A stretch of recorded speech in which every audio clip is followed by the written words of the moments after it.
बिस्मिल्लाहिर्रहमानिर्रहीम। शुरू करता हूँ अल्लाह के पाक नाम से जो बड़ा मेहरबान नहायत रहम वाला है। देखती आंखों और सुनते कानों को अस्सलाम वालेकुम।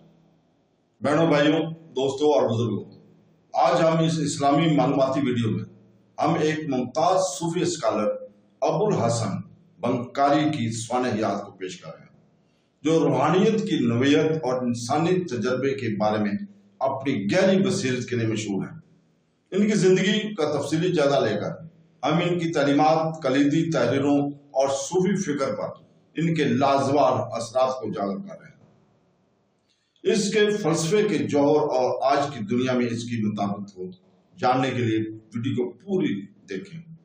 अबुल हसन बंकारी अबुल हसन अली बिन मोहम्मद कुरैशी हाशमी हारसी हिजरी 409 में पैदा हुए।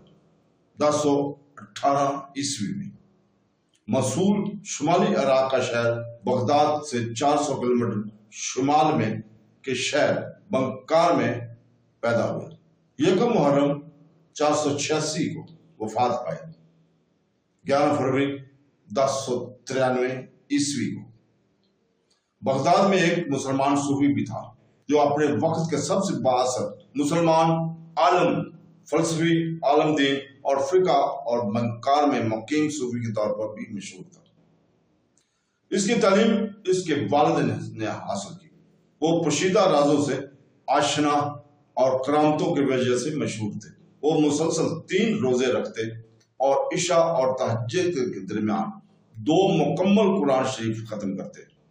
दिन रात इबादत में मशगूल रहते। इन्हें जरूरत से ज्यादा मजहबी मशकों और तलावतों की आदत थी। उन्होंने दीनी इल्म हासिल करने के लिए कई ममालिक का सफर किया। रोम से स्पेन तक, हरमैन वगैरह तक इसकी मुलाकात बेशुमार उलमा और शेख से होती है, जिनसे इन्होंने फिक्का और मुहद्दिस की तालीम हासिल करना शुरू की, जिनमें से इसे दिल से हदीसें हिफ्ज कर लें। यहाँ तक कि वो शेख अबू लैला मिस्री से मिले और उन्होंने हदीसें सुनी। तमाम हाफिज कुरान, मुहद्दिसीन, कारी को इस्लामी पैगंबर मोहम्मद सल्लल्लाहु अलैहि वसल्लम से तो रखने वाले नाकाबिले यकीन रावियों का एक सिलसिला दिया गया।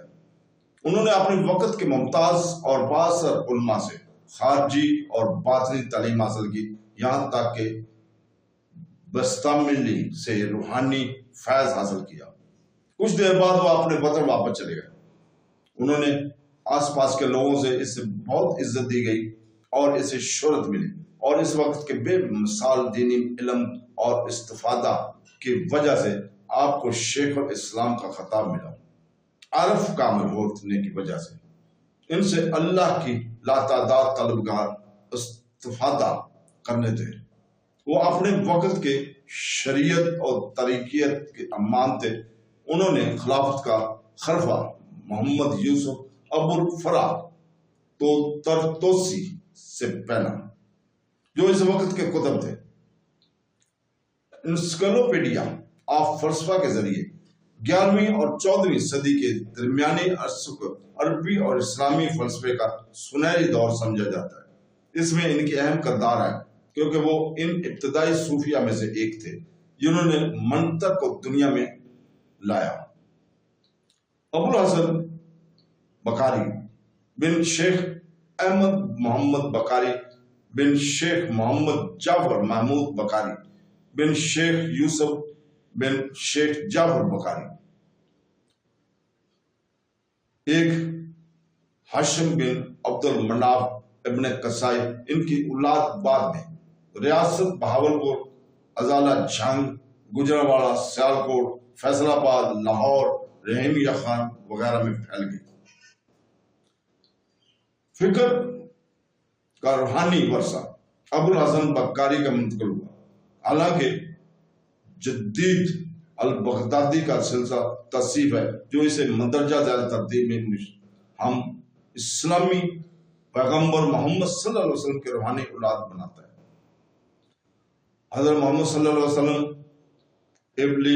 इब्ने अबी तालिब अल हसन, हबीब अल जमी, दाऊद معروف کرخی، سہری سختی، جنید بغدادی، ابو بکر شاہانی، عبدالعزیز بن حارث، محمد یوسف، ابو الحسن علی بن محمد قریشی بکاری، عبد القادر جیلانی کے مرشد ابو سعید مبارک مخزومی نے 18 سال ابو الحسن بکاری کی خدمت میں گزاری اور ان کے بعد سلسلہ امامت کی۔